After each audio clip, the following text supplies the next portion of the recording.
Good morning বন্ধুরা। আজকে শুভ সপ্তমী।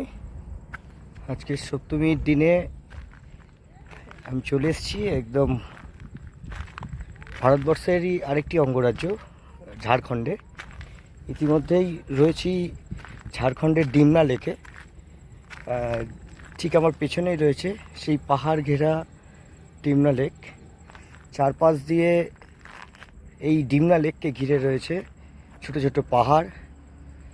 আর যেহেতু শরৎকাল, সেহেতু শরৎকালের আকাশপথে দেখাই যাচ্ছে আকাশ জুড়ে পেঁজা তুলোর মতো মেঘ উড়ে বেড়াচ্ছে।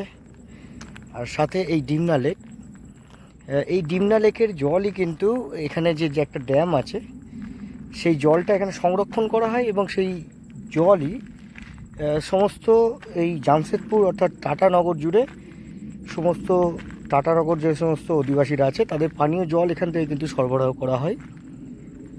আর এই ডিমনা লেকের জল একদম নীল, দেখতেই পাচ্ছেন, পুরো কাঁচের মতো স্বচ্ছ জল আর পাহাড় ঘেরা অসম্ভব সুন্দর একটা জায়গা, প্রকৃতির মনোরম জায়গা।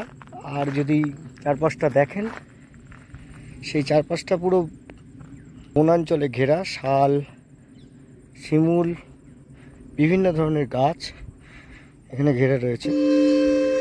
সামনে ড্যাম রয়েছে, অপূর্ব একটা সুন্দর জায়গা। আপনারা যারা আসতে চান এই ঝাড়খণ্ডের জামশেদপুর স্টেশন থেকে মাত্র 13 কিলোমিটার দূরে এই ডিমনা লেক। অসম্ভব একটা সুন্দর জায়গা, মনোরম জায়গা, যেখানে পাহাড়, এই লেক একটা অন্যরকম পরিবেশের তৈরি করেছে। আর শরৎকালের আকাশ পরিবেশ একদম অনবদ্য। দেখুন পাহাড়ের গায়ে গায়ে মেঘের যে ছায়া, সেই ছায়াগুলো পড়েছে। আর আকাশ জুড়ে পেঁজা তুলোর মতো মেঘ, সারা আকাশ জুড়ে রয়েছে সেই মেঘ। অপূর্ব সুন্দর জায়গা, মনোরম জায়গা। সামনে একটা কটেজ রয়েছে। আমরা সামনের দিকে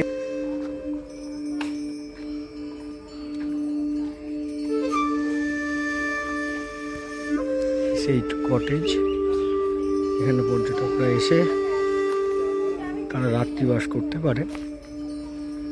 বিভিন্ন জায়গা থেকে কেউ বা বাসে করেও এসছেন শুধুমাত্র এই ডিমনা লেকের সৌন্দর্যটা উপভোগ করার জন্য।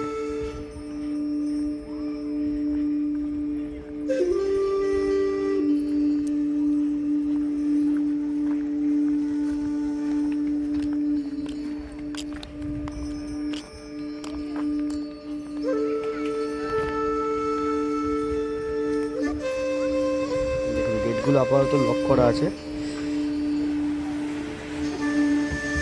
জলের প্রবাহমানতাও কম, যেহেতু জল সেই অর্থে খুব একটা নেই, জলের প্রেশার নেই।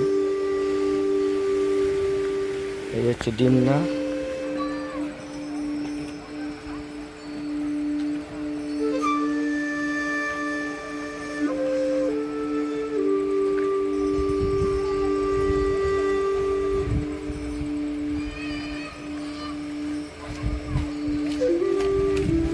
যারা আসতে চান এই ঝাড়খণ্ডের জামশেদপুর স্টেশন থেকে মাত্র 13 কিলোমিটার দূরে এই ডিমনা লেক। অসম্ভব একটা সুন্দর জায়গা, মনোরম জায়গা, যেখানে পাহাড়, এই লেক একটা অন্যরকম পরিবেশের তৈরি করেছে।